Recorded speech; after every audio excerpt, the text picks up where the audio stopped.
Como les anunciábamos, hay un ultimátum del presidente de Estados Unidos, Donald Trump, al grupo terrorista Hamas. El republicano les dio a los extremistas hasta el domingo a las 6 de la tarde, hora de Washington, D.C., 5 de la tarde de Bogotá, Lima, Quito, para aceptar su plan de paz en Gaza o advierte que se desatará el infierno total.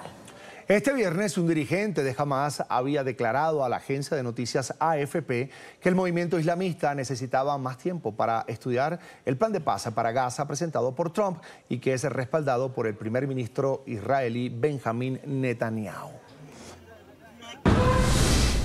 Hamas ha sido una amenaza despiadada y violenta durante muchos años en Oriente Medio. Han asesinado y han hecho vidas insoportablemente similares, culminando con la masacre del 7 de octubre en Israel a bebés, mujeres, niños, ancianos y muchos jóvenes, hombres y mujeres, niños y niñas, preparándose para celebrar su futura vida juntos. Como represalia por el ataque del 7 de octubre a la civilización, más de 25.000 soldados de Hamas ya han muerto. La mayoría del resto está rodeada y bajo control militar, atrapados, esperando a que dé la orden de fuera para que sus vidas se extingan rápidamente. En cuanto a los demás, sabemos dónde están y quiénes son, y serán perseguidos y perderán la vida. Pido que todos los palestinos inocentes abandonen de inmediato esta zona de potencial muerte futura y se dirijan a zonas más seguras de Gaza. Todos recibirán la atención necesaria de quienes esperan ayudar.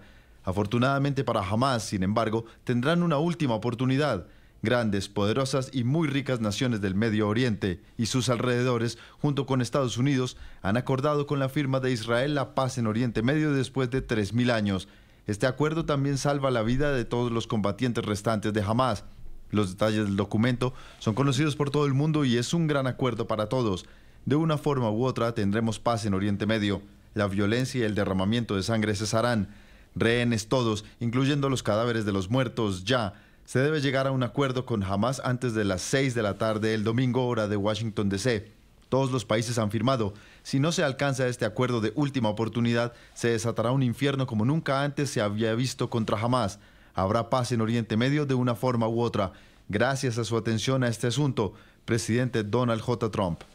En el informativo de NTN 24 nos acompaña Janiel Melamed, académico y PhD en Seguridad Internacional. Sea usted bienvenido al canal de las Américas. Muchas gracias por la invitación. ¿Cómo interpreta ese ultimátum dado por Donald Trump a los terroristas de Hamas? ¿Qué implicaciones tiene este tipo de presión pública en un proceso de negociación tan complejo? Bueno, fundamentalmente creo que es llevar a Hamas a quitarle a Hamas la posibilidad de dilatar cada vez más el proceso y efectivamente hacerle responsable de la situación en el terreno. Y para ello necesitamos saber si efectivamente están dispuestos a aceptar las condiciones de un plan de paz que no es solamente puesto sobre la mesa por el equipo de gobierno del presidente Donald Trump y acompañado, por supuesto, también por el equipo de gobierno del primer ministro Benjamín Netanyahu, sino que también ha sido avalado, aceptado y apoyado por otras naciones árabes, entre las cuales incluye Egipto, Arabia Saudita y, por supuesto, Qatar, lo cual es extremadamente importante. Creo que la situación actual muestra a una organización cada vez más aislada.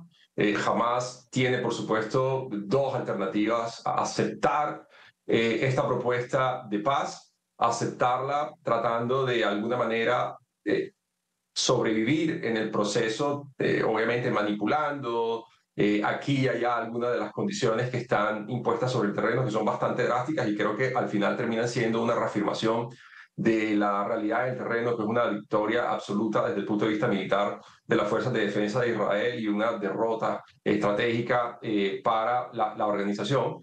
Y, por supuesto, tiene también la otra alternativa, ¿no? Y es rechazar efectivamente lo que se ha planteado en este acuerdo, precisamente por lo anterior, porque resalta definitivamente las realidades en el terreno, le da 72 horas para entregar a todos los secuestrados vivos y los muertos, es decir, los restos mortales de esas víctimas para que puedan ser despedidas por su familia y tengan definitivamente un cierre a toda esta tragedia. Adicionalmente, tiene que entregarlos antes de la retirada israelí, antes de la eventual liberación de presos palestinos en las cárceles israelíes. Y no solamente eso, sino que además el propio acuerdo establece un futuro en Gaza donde Hamas no tiene participación como una organización armada, donde necesita entregar entregar armas y destruir infraestructura militar. Eso incluye, por supuesto, los túneles que le han servido de retaguardia estratégica ante una eventual reconstrucción de la Franja de Gaza. Y todo ello claramente reafirma la posibilidad de que puedan eventualmente venir días mejores para la región y también para la población palestina en Gaza, que ha resultado afectada por todo este ciclo de trágicos elementos. Usted ya lo mencionaba, en el plan de 20 puntos se exige el desarme total de Hamas, algo que históricamente ya hemos visto que han rechazado. Quisiera saber si es realista esperar que un grupo extremista como Hamas acepte una condición de este tipo sin garantías, como usted lo señalaba, de poder político o de protección. Digo, digamos que firme un papel donde la posibilidad sea simplemente mantenerse en pie de lucha y simplemente resetear todo este bucle trágico de acontecimientos. No es realista pensar que la solución a la situación vaya por ese camino. De hecho, por eso reafirmo lo que manifestaba al inicio de mi intervención. No es solamente unas condiciones que de alguna manera pueden ser señaladas como favorecer los intereses de los Estados Unidos o del propio Israel, han sido también avaladas por actores árabes muy importantes dentro del ámbito regional. Egipto, solo por mencionar algunos, Arabia Saudita, pero más fundamentalmente Qatar. El papel de Qatar aquí termina siendo muy importante, muy emblemático, y fíjense, a lo largo de las últimas semanas, a partir del bombardeo precisamente ocurrido en Doha por parte de la Fuerza Aérea Israelí contra una delegación de líderes de Hamas que viven en Qatar en unas condiciones muy distintas a las que viven las millones de personas que están en la Franja de Gaza ahora mismo sufriendo los embates de la guerra. Ese momento en particular terminó acercando a Qatar mucho más a los Estados Unidos en la medida en que el presidente Donald Trump puso sobre ellos una especie de garantía de que ese tipo de acciones no se iba a volver a repetir en territorio catarí y necesariamente, digamos, de alguna manera también presionó a Qatar para, en efecto cascada, presionar a Hamas a que aceptara este tipo de condición. La guerra puede terminar en este fin de semana.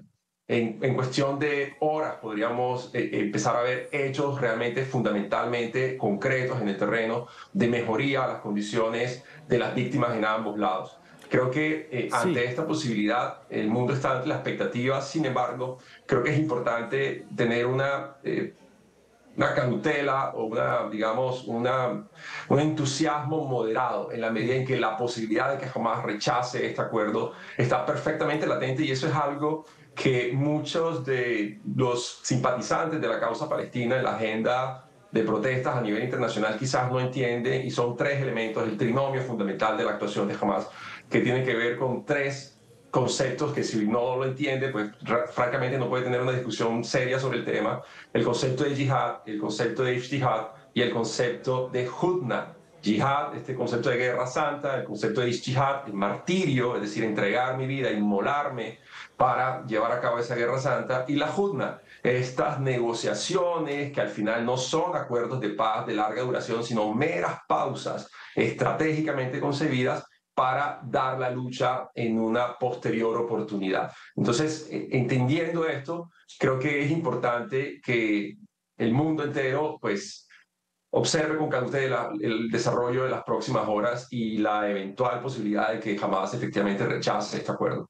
Precisamente sobre ese escenario del cual usted habla, ¿qué escenarios ve como posibles pues para la región, tanto en términos de seguridad y como de geopolítica, si finalmente Hamas el domingo a las 6 de la tarde dice no vamos con el plan de Trump? Pues mire, sería la reafirmación dolorosa, realmente, es muy probable que ocurra, ojalá que no, pero sería la reafirmación dolorosa de que Hamas está dispuesta a sacrificar hasta el último palestino de la Franja de Gaza en aras de conllevar la consecución de sus objetivos estratégicos. Recuerden que esta es una organización fundamentalista. Lo reitero con el mayor de los respetos. Está bien sentir absoluta simpatía por el dolor digamos, de las personas que estaban atravesando unas circunstancias muy complejas, muy dolorosas en medio de esta guerra de ambos lados. Pero no podemos olvidar que nos encontramos con una organización que comparte un ADN, comparte una carta fundacional, comparte unos lineamientos ideológicos con Al-Qaeda, por ejemplo. No son exactamente igual, por supuesto, no estoy tratando de decir que sean lo mismo, pero muchos de sus líderes, solo por mencionar al Sheikh Ahmed Yassin, compartían estos lineamientos ideológicos con Abdel Hassan, que fue el padre ideológico de Al-Qaeda, compartían toda esta teoría de ijtihad, de yihad, de hudna, de ni medio centímetro cuadrado jamás entregarlo en medio de una negociación a partir de la convicción de que son tierras sagradas del Islam y ni siquiera medio centímetro cuadrado puede ser negociado bajo ese parámetro. Así que ese escenario nos llevaría a un episodio, por supuesto, mucho más complejo, en la medida en que evidenciaría que ni siquiera a estos actores regionales tradicionalmente entendidos con capacidad de injerencia o influencia en la toma de decisiones de esta organización, ni siquiera ellos lograron entrar a mediar lo que claramente es una salida concreta. No es un plan perfecto, pero está bastante bueno en la medida que pone fin en unos términos relativamente rápidos a la tragedia que se vive y de alguna forma también obliga al propio primer ministro de Israel, que ha aceptado en medio de estas, digamos, coyunturas, el compromiso de reconstruir Gaza y de reconstruirla a partir de unos lineamientos que van también ligados a la desradicalización ideológica de mucha de su población. Así que simplemente esperar el desarrollo de los acontecimientos por las próximas horas. Como usted muy bien lo dice, es Yaniel Melamed, académico y PhD en Seguridad Internacional. Esperaremos a ver cuál será la respuesta ante este ultimátum que da el presidente Donald Trump para este domingo, 5 de octubre, a las 6 de la tarde. Muchas gracias por haber aceptado nuestra invitación y darnos su opinión sobre esta noticia.